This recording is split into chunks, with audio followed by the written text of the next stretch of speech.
Ya, di hari kedua ada sesuatu yang penting yang harus kita ingat, yaitu dikatakan di rawatan paginya ya, kesimpulan dari 14 surat kiriman Paulus bisa diekspresikan hanya dalam 2 kata, yaitu bejana terbuka.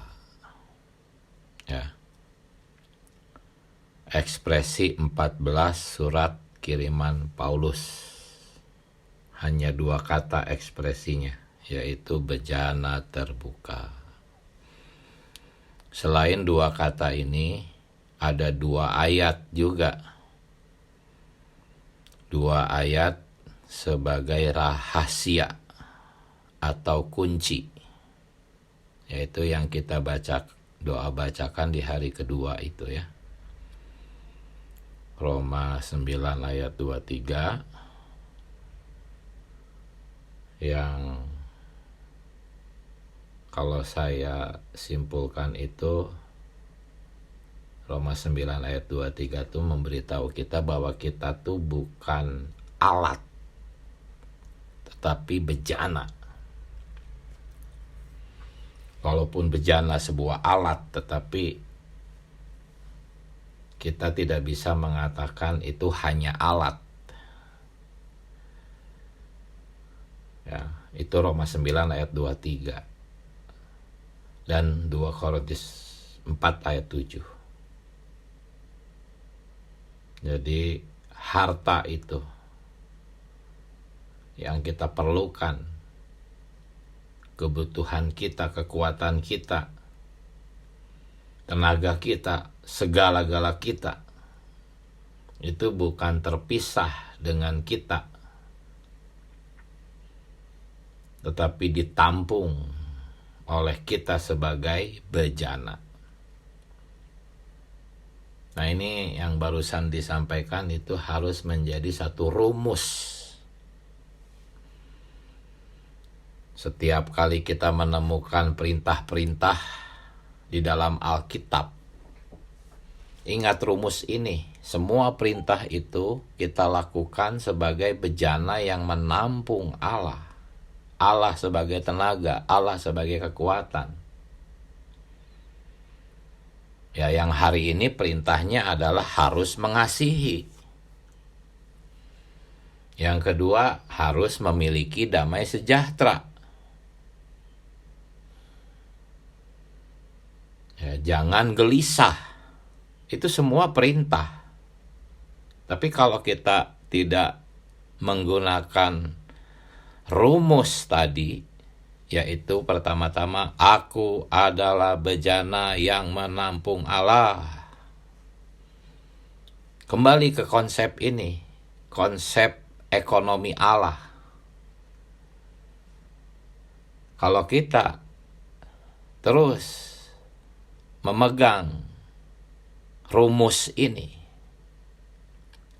yaitu ekspresi dari 14 surat Rasul Paulus dengan 2 ayat rahasia,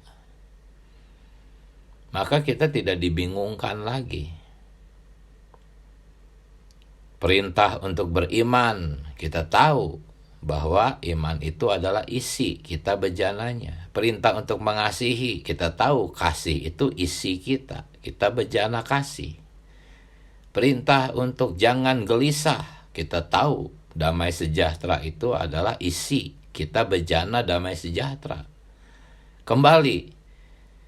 Selalu kembali kepada 2 kata ini, bejana terbuka, dan 2 ayat ini, aku adalah bejana.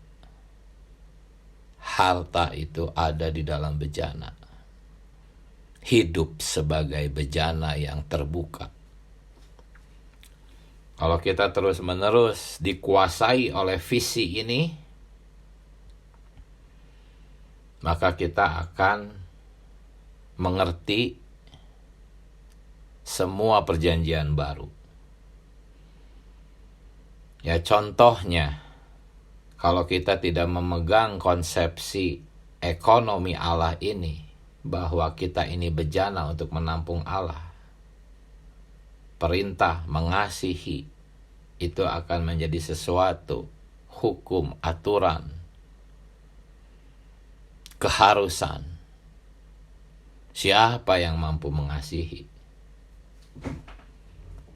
Nah, di dalam rawatan pagi tadi, FKKP kita menampilkan 1 Yohanes 4 ayat 10. Tetapi sebetulnya yang terkenal di kalangan kekristenan dan orang-orang Kristen kebanyakan tuh bukan ayat 10-nya, yang terkenal tuh ayat 19-nya. Ayat 19-nya tuh berkata, kita mengasihi karena Allah lebih dahulu mengasihi kita. Ini terkenal sekali kan ayatnya.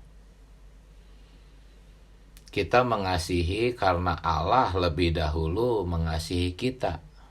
Ini dimaknai seperti ini misalnya. Saya mengasihi saudara Michael karena saudara Michael lebih dulu mengasihi saya. Jadi semacam kayak balas budi. Ini pemahaman kebanyakan orang Kristen tentang ayat ini, yang terkenal ini. Kita mengasihi karena Allah lebih dahulu mengasihi kita. Jadi karena Allah lebih dahulu mengasihi kita, kita harus membalas budi kepada Allah. Karena Allah lebih dulu menebus kita, Dia mengasihi kita, maka kita harus balas budi. Ini semua karena tidak punya konsepsi ekonomi Allah, tidak mengerti 2 kata kunci tadi, bejana, aku bejana, aku bejana, bejana yang terbuka. Sehingga orang-orang disuruh mengasihi Allah karena harus membalas budi kepada Allah. Siapa yang mampu? Ya, ujung-ujungnya mengasihi Allah juga didefinisikan dengan cara yang salah, yaitu dengan cara bekerja buat Allah lah. Memberikan waktu kepada Allah, memberikan harta kepada Allah, banyak didefinisikan hal-hal mengasihi Allah. Pokoknya apa yang kamu bisa lakukan, lakukanlah, itu mengasihi Allah. Oh, sembarangan banget ya, sembarangan sekali. Ajaran-ajaran tanpa visi ekonomi Allah ya liar seperti itu. Padahal yang paling penting tuh ayat 10-nya, karena ayat 19 itu kita mengasihi karena Allah lebih dulu mengasihi, itu sebetulnya didasari oleh ayat 10, yaitu tadi yang kita baca di rawatan pagi, bukan kita yang telah mengasihi, tetapi Allah yang telah mengasihi. Maksudnya apa? Maksudnya yang ayat 19 tuh begini. Kita mengasihi karena Allah lebih dahulu menyalurkan kasih-Nya kepada kita. Nah, itu pemahaman yang benar dari ayat yang terkenal ini. Kata Allah lebih dahulu itu maksudnya Allah lebih dulu memulainya, menginisiasinya. Allah lebih dulu melakukan sesuatu, yaitu menyalurkan kasih-Nya. Nah, kita harus mengerti, Allah mengasihi artinya sama dengan Allah menyalurkan kasih-Nya ke dalam kita. Bukan seperti seorang kekasih mengasihi kekasihnya, bukan seperti itu. Itu sih mengasihi dalam bentuk tindakan, tetapi tidak ada konsep penyaluran. Sedangkan mengasihi itu selalu harus dikaitkan dengan konsep penyaluran, yaitu Allah mengasihi artinya Allah menyalurkan kasih. Itulah maksud daripada kita mengasihi karena Allah lebih dahulu mengasihi kita. Kata lebih dahulu di sini tuh maksudnya lebih dulu menyalurkan kasihnya. Ya. Allah mengasihi. Oh, telah banyak disalahpahami. Karena memang ini sesuatu yang dalam. Allah mengasihi. Seperti apa sih pemikirannya? Itu kata mengasihi coba kita ganti dengan menggarami misalnya. Menggarami adalah menaruh garam ke dalam wadah yang digarami. Itulah pengertian mengasihi. Mengasihi artinya menaruh kasih ke dalam wadah itu. Menyalurkan kasih itu. Seperti seseorang menggarami, itu artinya menaruh garam, menyalurkan garam ke dalam objek itu. Demikian juga mengasihi itu seperti menaruh kasih. Seperti menaruh garam itu, kasih itu ditaruh, disalurkan.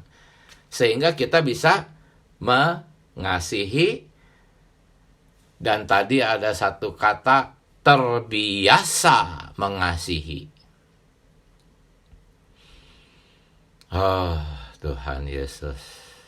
Inilah mengasihi ya. Inilah yang dimaksud Allah mengasihi lebih dulu. Yaitu dia lebih dulu menaruh kasih itu ke dalam kita, baru kita bisa mengasihi. Nah, tadi ada kalimat kita harus terbiasa mengasihi yang lain. Terbiasa. Harus menjadi sesuatu yang kebiasaan. Terbiasa itu mengandung arti terlatih ya. Karena sudah terlatih otomatis jadi biasa melakukannya, tersusun, kita sudah tidak lagi kesulitan gitu ya, karena sudah terbiasa, mengandung makna berlatih terus-menerus sampai terbiasa. Sebetulnya terbiasa mengasihi itu caranya itu dengan terbiasa tinggal di dalam roh. Terbiasa mengasihi adalah terbiasa tinggal di dalam roh. Terbiasa mengasihi dengan terbiasa tinggal di dalam roh itu sebetulnya satu pengalaman yang sama gitu, saudara-saudari. Bukan dua pengalaman yang berbeda. Jikalau Anda terbiasa tinggal di dalam roh, Anda akan terbiasa mengasihi. Karena kasih itu bukan Anda sebagai sumber. Roh itulah roh kasih. Jadi terbiasa tinggal di dalam roh, itu sama dengan terbiasa mengasihi. Nah, ketika kita terbiasa tinggal di dalam roh, saudara-saudari, yang terjadi apa? Anda akan disusun oleh Allah, tetapi oleh Allah sebagai kasih. Seperti Anda digarami, akhirnya Anda sendiri akan menjadi garam dunia itu. Anda dikasihi, disalurkan unsur kasih itu, akhirnya Anda sendiri menjadi kasih. Tersusun oleh kasih, menjadi kasih Anda sendiri itu. Bukan Allah lagi yang mengasihi yang lain. Anda sendiri, dan ini harus melalui satu pengalaman apa? Terbiasa tinggal di dalam roh. Akhirnya kita disusun oleh kasih dan menjadi kasih. Saudara-saudari, pernah nggak punya konsep ini? Orang Kristen mengasihi itu karena dia menjadi kasih. Pernah nggak ada konsep ini? Pernah nggak diajarkan ini? Ya, seringnya kita hanya disuruh-suruh mengasihi orang, mengasihi gereja tanpa ada kuncinya, yaitu bejana terbuka. Aku bejana. Harta ini. Apa harta ini? Harta ini ya kasih. Itu ada di dalam bejana sehingga aku mengasihi. Akhirnya bejana ini sendiri menjadi kasih. Inilah ajaran kasih yang tepat sesuai dengan ekonomi Allah. Ya, kasih itu disalurkan ke dalam kita, akhirnya kita menjadi kasih. Dan orang Kristen mengasihi itu karena dia telah menjadi kasih. Kasih itu adalah esensi Allah sendiri, disalurkan ke dalam orang-orang Kristen. Nah, sekarang kita akan membahas satu istilah, belas kasihan. Nah, belas kasihan ini memiliki pemahaman yang berbeda dengan kasih atau mengasihi. Allah mengasihi dengan Allah berbelas kasihan itu punya makna yang berbeda. Ya, kalau di Efesus 2 ayat 4 itu disebut dengan istilah rahmat. Ya. Di pembacaan hari ini tadi. Tetapi Allah yang kaya dengan rahmat. Nah, rahmat inilah yang dimaksud dengan belas kasih. Ada rahmat. Ada dua di sini yang mau dijelaskan. Ada rahmat, yaitu belas kasihan Allah, dan kasihnya yang besar. Dua hal ini harus kita tahu. Pertama, belas kasihan, rahmat. Kedua, kasihnya yang besar. Perbedaannya apa? Belas kasihan Allah dengan kasih Allah, bedanya apa? Ya. Allah mengasihi itu berarti objek yang dikasihinya itu harus sesuai. Allah mengasihi sesuatu itu berarti sesuatu yang Allah kasihi itu harus sudah dikristuskan.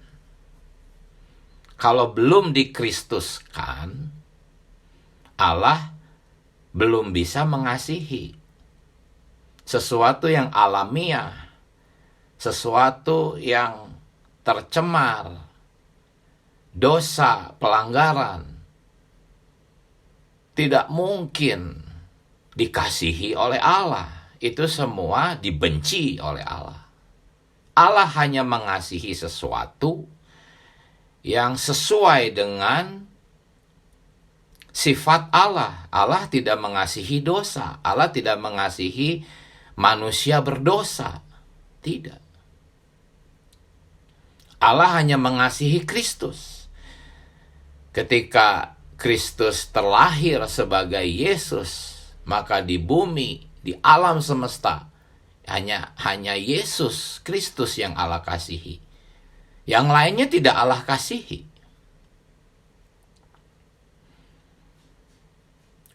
Tetapi yang lainnya itu, yaitu hal-hal yang bukan Kristus, khususnya kita orang-orang pilihan yang jatuh ke dalam dosa, itu bukan Allah kasihi, tetapi Allah belas kasihani.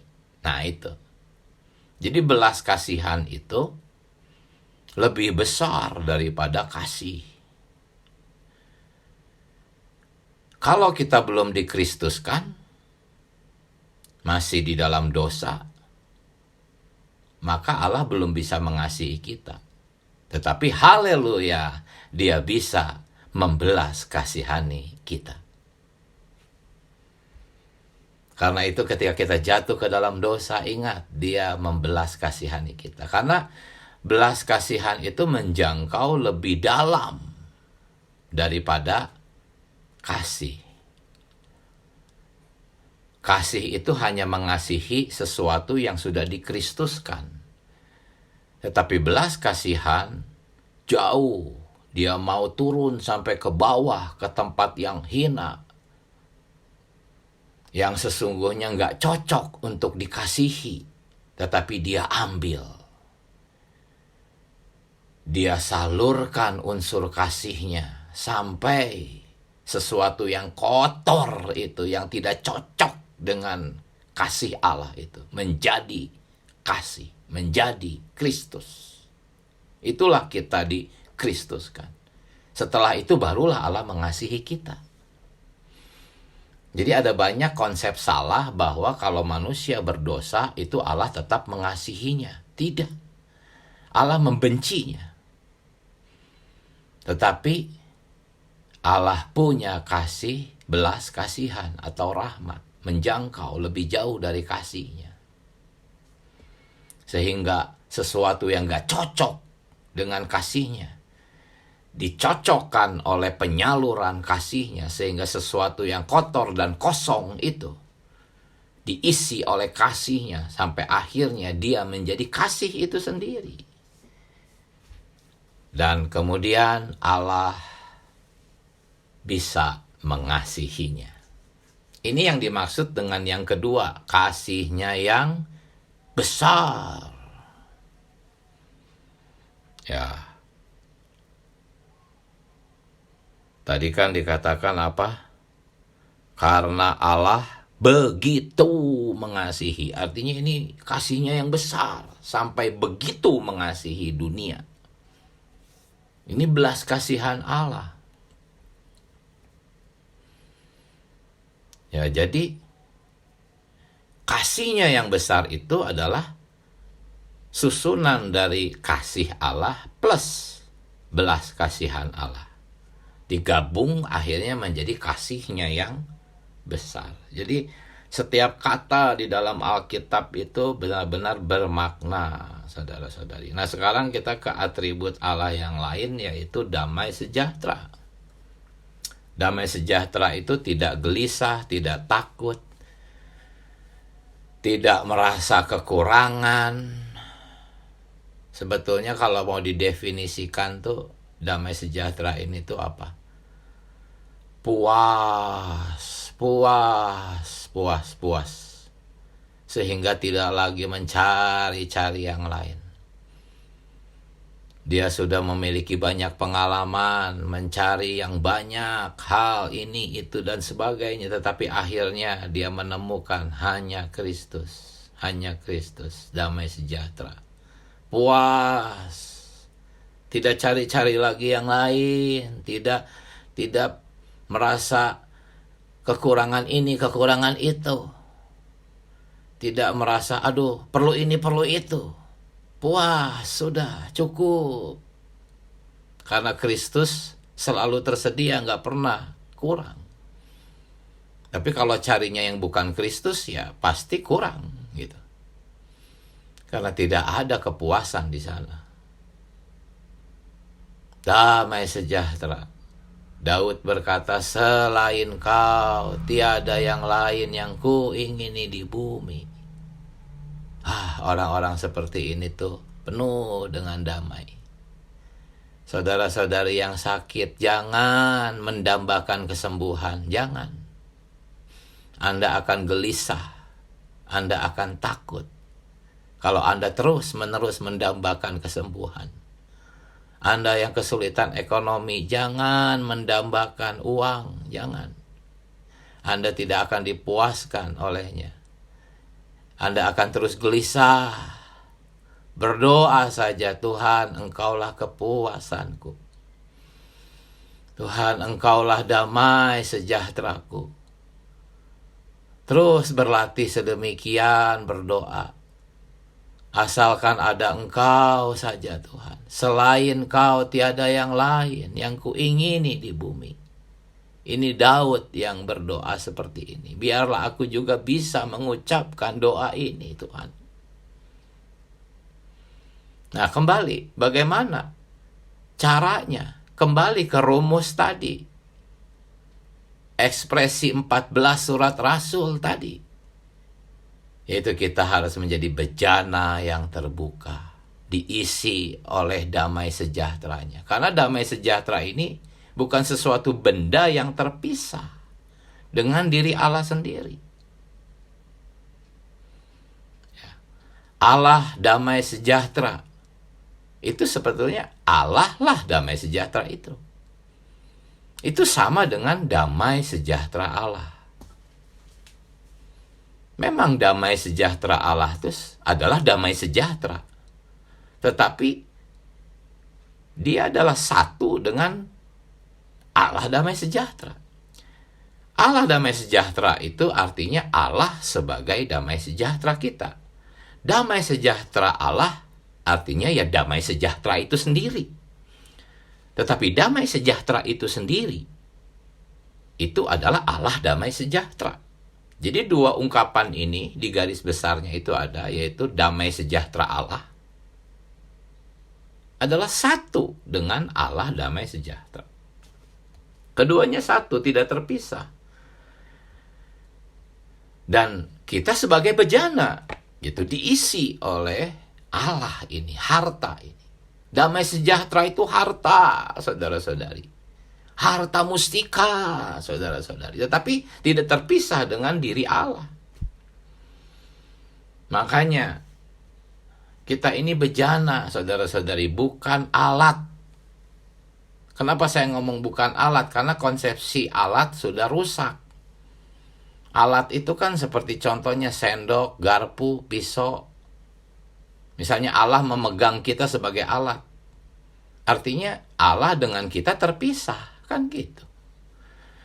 Allah memakai kita sebagai pedang umpamanya. Sebagai serdadu.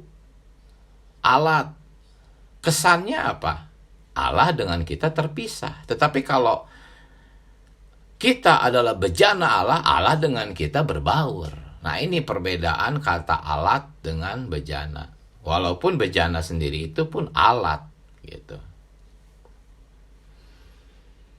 Jadi inilah saudara-saudari, kita ini bejana, sumber kita haruslah isi bejana itu sendiri. Jadi jangan sampai salah ya, karena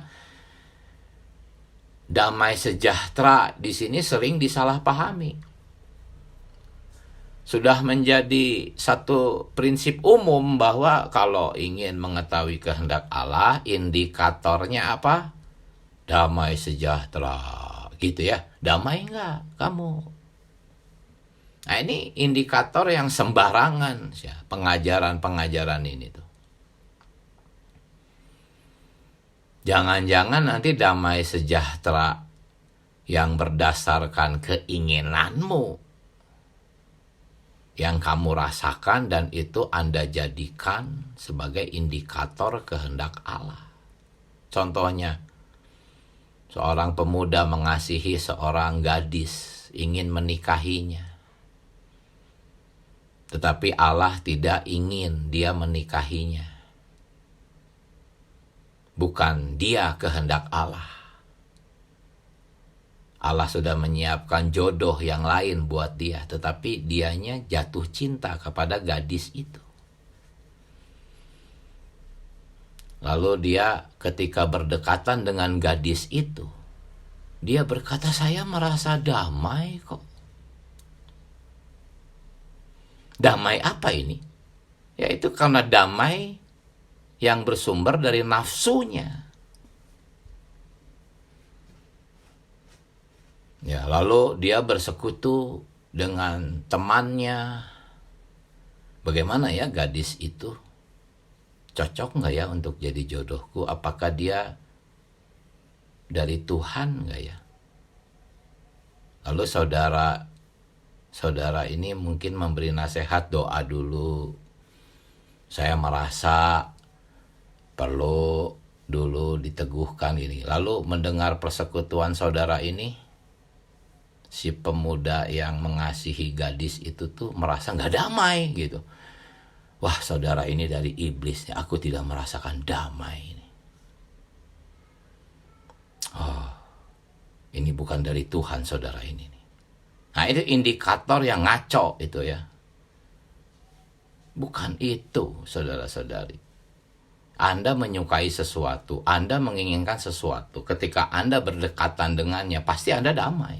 Ketika ada orang yang melarang Anda, pasti nggak damai. Kalau itu dijadikan indikator, celaka, saudaraku. Nah, indikatornya apa? Indikatornya itu adalah damai sejahtera ketika Anda mulai melatih roh, menyeru nama Tuhan, dan berdoa. Anda sendiri melatih roh. Anda sendiri tinggal di dalam roh, kembali ke dalam roh. Tuhan, aku menyukai sesuatu. Tuhan Yesus, tetapi tolong saya Tuhan. Jangan kehendakku yang jadi. Oh Tuhan Yesus, mulai kita sidang-sidang, melatih roh, menyeru nama Tuhan, berdoa. Selamatkan aku Tuhan dari hal-hal yang bukan berasal darimu. Selamatkan aku Tuhan. Walaupun aku mengasihinya, aku menyukainya Tuhan. Rebutlah dia, bakarlah dia. Jangan dia menjadi berhala di hatiku. Bakarlah terus. Ada kidungnya kan? Sampai semua berhala terbakar di hatiku. Ketika kita terus-menerus kembali ke dalam roh, melatih roh, roh menyala-nyala, maka semua berhala terbakar. Nah, setelah itu, barulah damai sejahtera bisa dijadikan sebagai indikator. Jadi sumber damai sejahteranya harus benar. Sumber damai sejahtera bukan karena Anda berdekatan dengan sesuatu yang Anda sukai. Ya pasti damai itu sih. Tapi itu sumber yang salah. Sumber damai sejahtera yang benar itu didapatkan ketika kita berdoa. Dan akhirnya apa? Saudara-saudari, itu akan menjadi penawar. Seperti penawar racun. Kalau racun masuk ke tubuh kita sakit. Ya itulah. Gelisah, takut, khawatir, itu seperti tubuh yang sakit, nggak normal. Tetapi damai sejahtera itu seperti unsur obat yang menjadi penawar kegelisahan. Ya, tadi dikatakan di dalam Efesus 1 ayat 2. Bukan Efesus 1 ayat 2. Ya, yaitu ayat yang mengatakan semuanya itu kukatakan kepadamu supaya kamu beroleh damai sejahtera dalam aku. Dalam dunia kamu menderita penganiayaan. Menderita penganiayaan. Tetapi ada obat penawar kegelisahan sehingga tetap damai sejahtera. Ya. Oh Tuhan Yesus, puji Tuhan. Silahkan sekarang saudara-saudari berbagi nikmat tentang 2 poin ini, kasih dan damai sejahtera. Kejarlah semuanya itu. Amin. Tuhan Yesus, silahkan.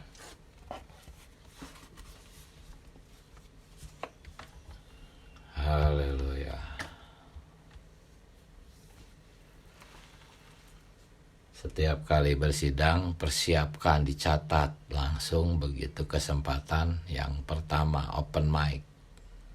Kemudian menyusul yang kedua, sehingga banyak yang bagi nikmat. Ayo silahkan. Amin. Tuhan Yesus. Amin. Amin. Silahkan saudari. Amin. Amin. Puji Tuhan ya. Pagi ini saya kembali diterangi ya. Yang pertama tadi kasih. Ya memang dulu ketika saya masih di dunia kekristenan ya, konsepsi saya ya seperti tadi yang disampaikan ya, saya mengasihi si A karena si A mengasihi saya dulu. Nah tetapi pagi ini tadi diterangi ya bahwa saya mengasihi karena Kristus itu sudah tersalur lebih dulu ya. kasih itu ya. Nah karena itu perlu menjadi bejana yang terbuka yang dapat menampung kasihnya.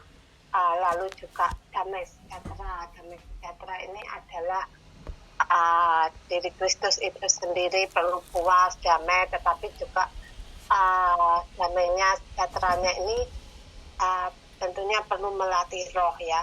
Jika kita melatih roh, kita akan merasakan damai. Seperti tadi yang diuraikan, ketika mungkin menyukai seseorang ya mungkin ketika berdekatan ya damai ya karena menyukai, tetapi damai ini adalah diri sendiri ya. Damai sejahtera yang dimaksud adalah diri Kristus, yaitu tentunya dengan melatih roh. Amin. Itu yang saya nikmati. Puji Tuhan. Amin. Silahkan langsung disambung saudara-saudari. Amin.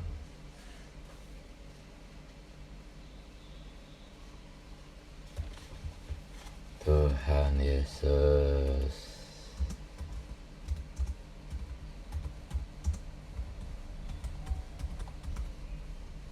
Amin. Mari saudara-saudari, silahkan.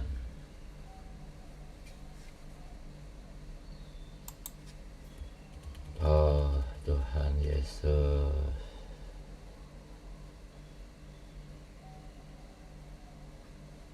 Amin. Ya, puji Tuhan saudari ya.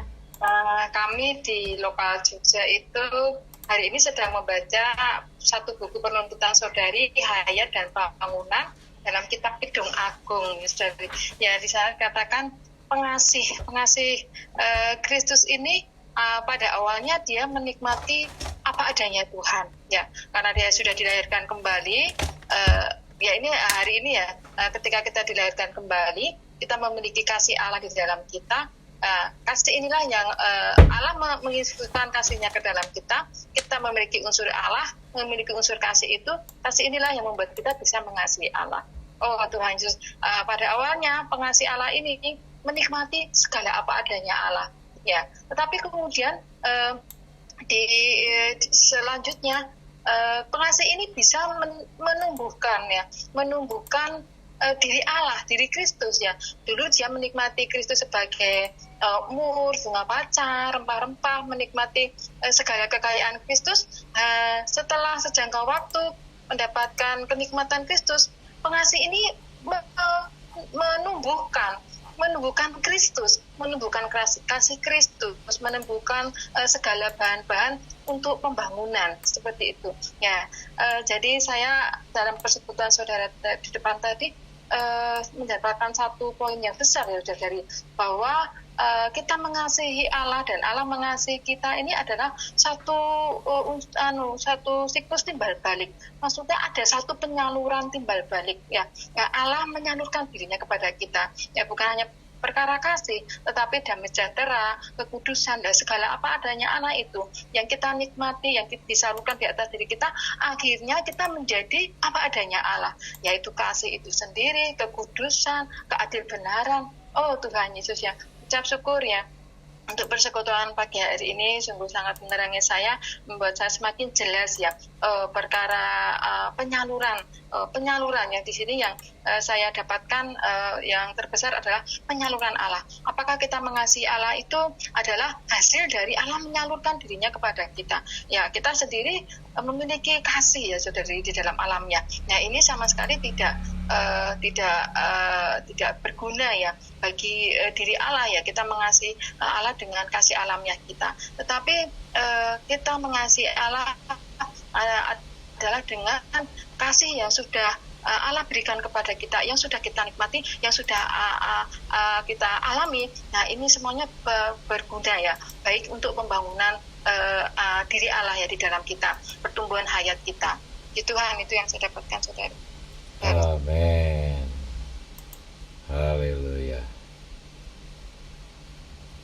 Amin. Puji Tuhan. Silahkan, masih ada waktu. Tuhan Yesus. Amin. Mari saudara-saudari silahkan.